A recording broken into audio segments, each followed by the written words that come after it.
I also feel like I made a decision and now it's time to deal with it. So like I'm just gonna stick to what I'm doing. 115 holders on the Bonk one. I don't know how many are on the other one.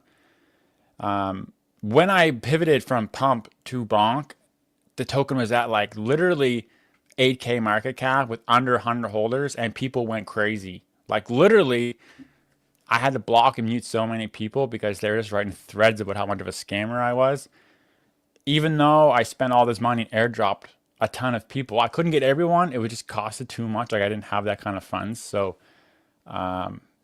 anyway, it is what it is. It is what it is. I just really think I made a decision, and now I got to deal with it. So eventually, it won't matter. Like there will be a point when the project is so established that it just won't matter.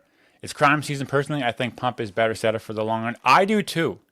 I do too. I just at the time Bonk was popping off, and I was doing my podcast, and I thought like, man, these guys are probably going to be like super eager to help people that are building here ethically and the right way and doing something different.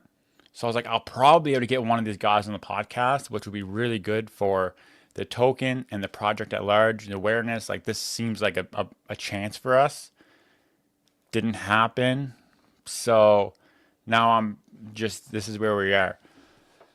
So anyway, I've put a lot of money into the Bonk token. Like I've probably bought well over $3, $4, $5,000, and it's gone. So I don't know.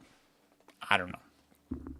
And like I said, I think at the end of the day, 2, 3 years down the road, it actually won't matter which one I launched on. Like I think I'll have the success. It makes it that much harder at the beginning, which is where we are now. So even if I was on Believe, I'd be happy because I've interviewed so many builders in the ecosystem, and I know for a fact that they're very supportive in that space.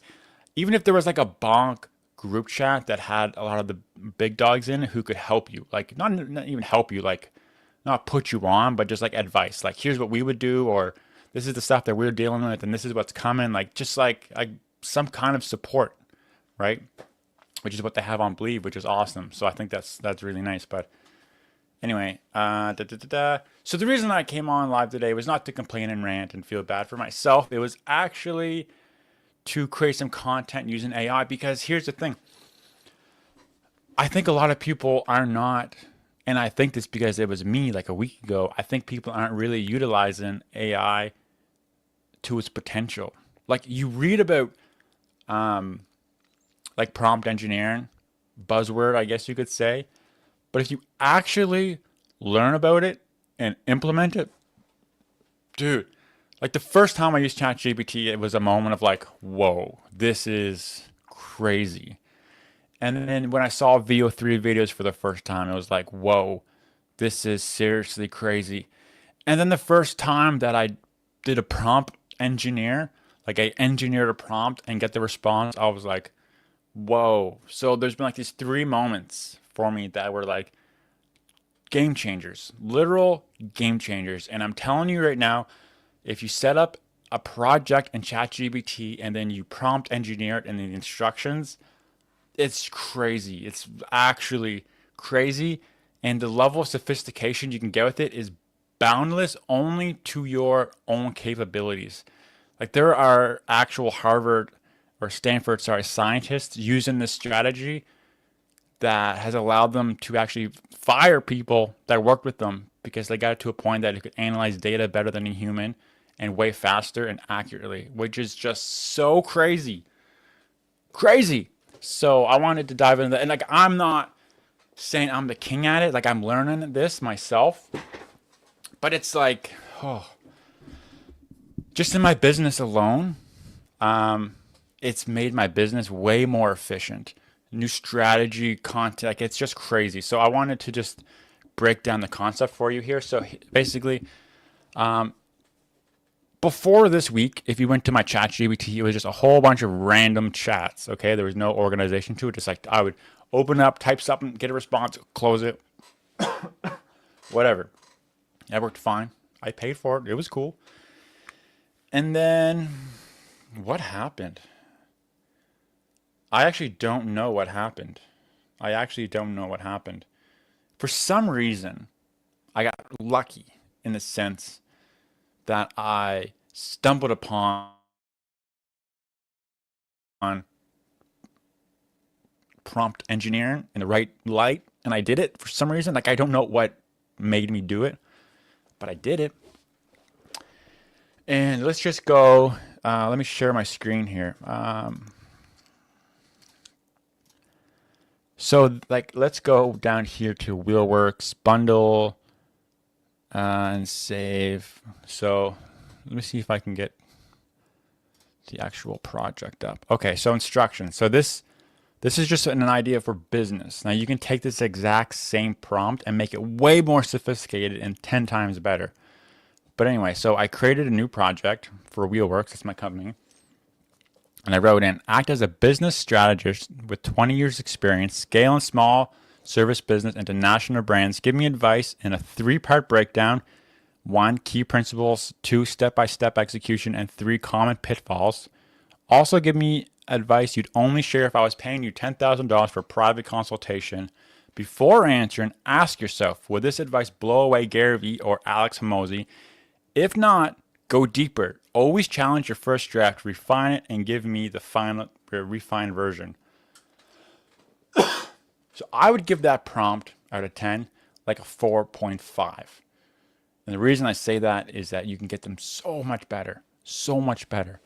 But even with that 4.5, oh, sorry, and at the very last thing is ask me 3 clarifying questions you need before giving the absolute best advice. That part's a banger. That part is an actual banger. So when I originally put this in, I wonder if I can get to the top of it. What was this about? On my booking site, I have several options. So this was a kind of just like a blank question. Let me just see. Wheelworks. Let me just let's break down. Let me just put. Let's break down the overall strategy for growth, given media is priority with sales growth as well.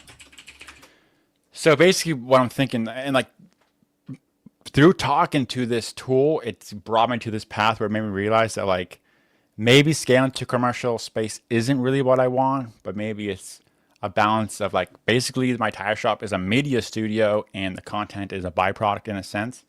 So here's how it's breaking down the question and the answer. So if I were just if I just type this in to regular ChatGPT, the answer you get is very weak. There might be some good points to it, but overall it's pretty weak.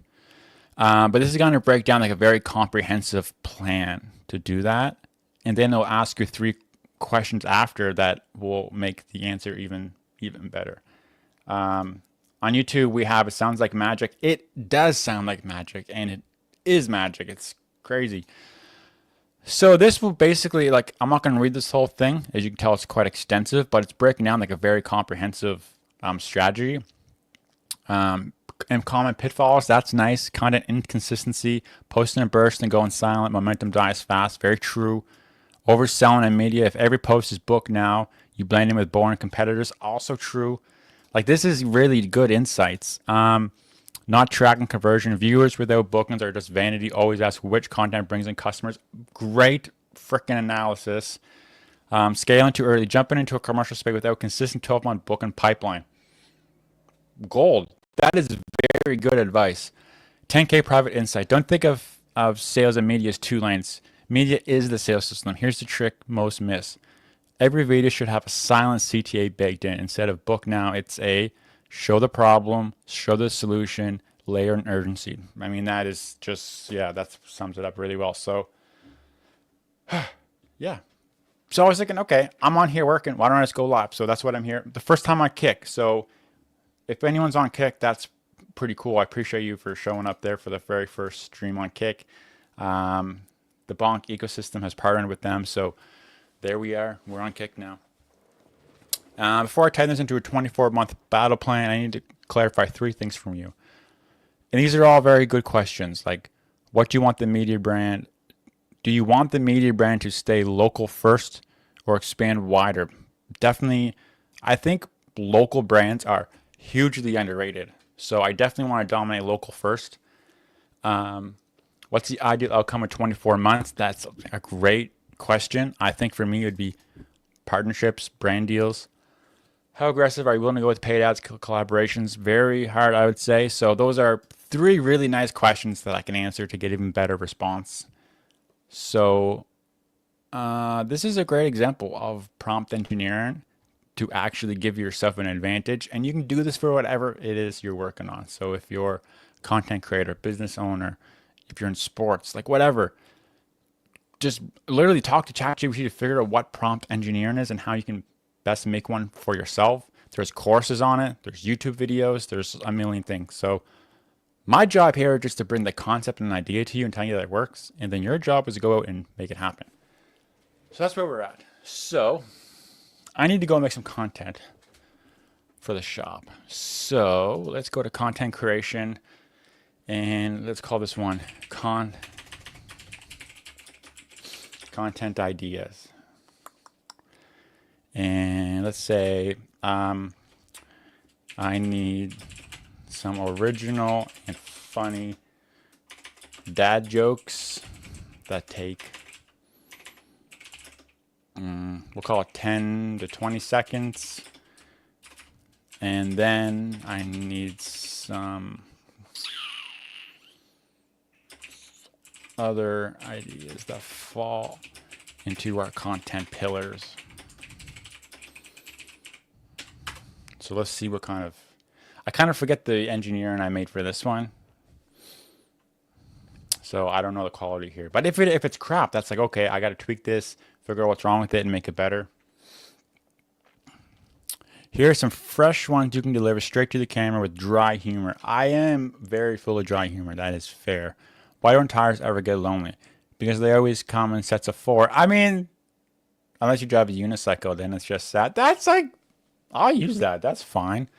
My wife told me to rotate the tires, so I did. Now they're dizzy and refuse to go straight. Yeah. When you're getting older, you stop checking out cars for horsepower and start checking them for cup holders. I mean, yeah. Okay, so this is like pretty good. So from YouTube, that is a golden prompt. Thank you. I'm glad you like it. I hope that really helps you.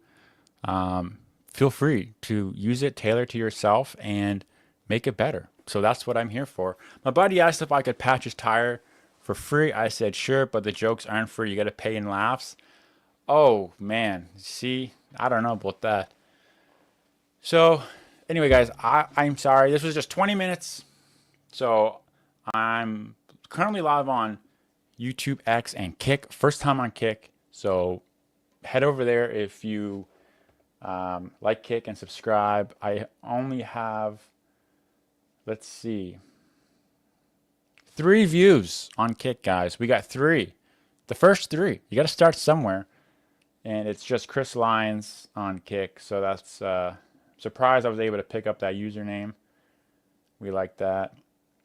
And 2 followers. Cool, man. So anyway, if you're not aware, Tuesdays and Thursdays, we are live with Chris and Con. That's more of a crypto-related show. So if you're not into that world, all good. I'm going to try to go live here more often to just discuss AI, business, that kind of stuff as well. And that's it. Beautiful. So I got to go make some videos. I also want to test out my new equipment. My mic finally works, so beautiful. Anyway, thank you so much for checking out the podcast, and I will catch you guys soon.